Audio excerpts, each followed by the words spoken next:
Assalamu alaikum, I'm Aisha and you're watching Samar News. Here are today's headlines. A security scare erupted at a White House Correspondents Association dinner in Washington after gunfire was reported near a security checkpoint, prompting the evacuation of US President Donald Trump and other officials. Authorities said a man armed with a shotgun opened fire and targeted a Secret Service agent who was struck in a protective vest and survived. Panic spread inside the packed ballroom of around 2,600 guests as attendees ducked for cover and security forces rushed in. Officials confirmed the suspect has been arrested and no major injuries were reported. Meanwhile, US President Donald Trump says the White House Correspondents Dinner shooting was not linked to tensions with Iran, describing the attacker as a lone wolf acting alone. Trump confirmed the suspect has been arrested and called him a very sick person, while saying federal agencies are investigating his background, including reports he is from California. Later, he said in an interview that the suspected shooter did not come close to entering the ballroom where the event was taking place and was stopped by law enforcement beforehand. Trump also posted about the incident, stressing the importance of building a secure ballroom at the White House. He said his White House ballroom project could not be built fast enough. The project was approved by Washington planning authorities on April 2nd, 2 days after a judge ruled work cannot proceed without Congress's approval. US authorities have charged the suspected shooter in the White House Correspondents' Dinner incident with multiple offenses after he allegedly opened fire at a security checkpoint in Washington, D.C. Police said the man was armed with a shotgun, handgun, and multiple knives when he charged through the checkpoint at the hotel hosting the event.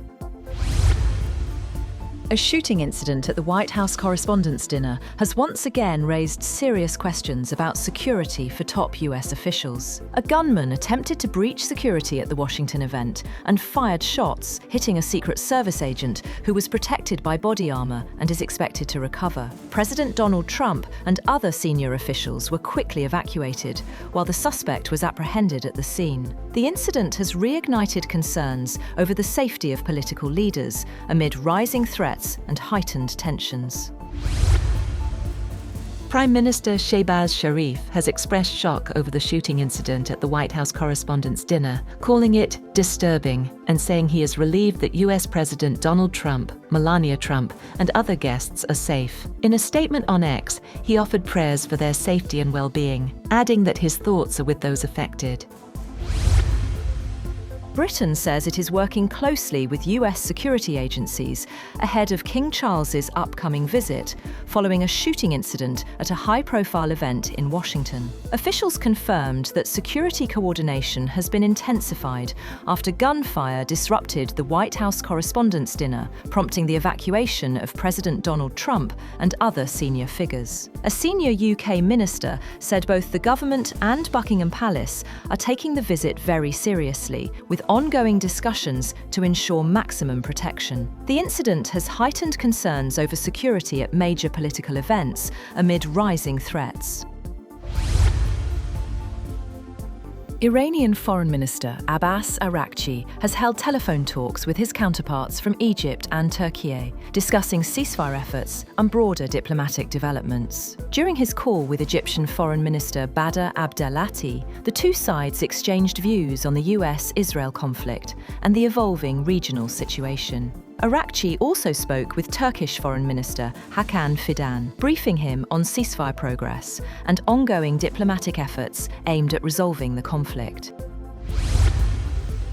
Meanwhile, Abbas Araghchi also met Oman's Sultan Haytham bin Tariq Al Said in Muscat to discuss regional tensions and mediation efforts. The Sultan stressed that dialogue and diplomacy must take priority to secure lasting peace and reduce the impact of the conflict.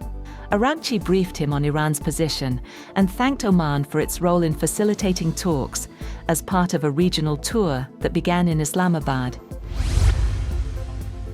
US President Donald Trump has cancelled a planned visit by senior envoys to Pakistan, dealing a setback to efforts aimed at mediating the Iran conflict. The trip by Special Envoy Steve Witkoff and advisor Jared Kushner was called off, with Trump citing confusion within Iran's leadership. The move comes shortly after Iran's foreign minister concluded talks in Islamabad, raising fresh doubts over the prospects for a diplomatic breakthrough. That's all for now. For more updates, visit www.samar.tv. Thank you for watching Samar News.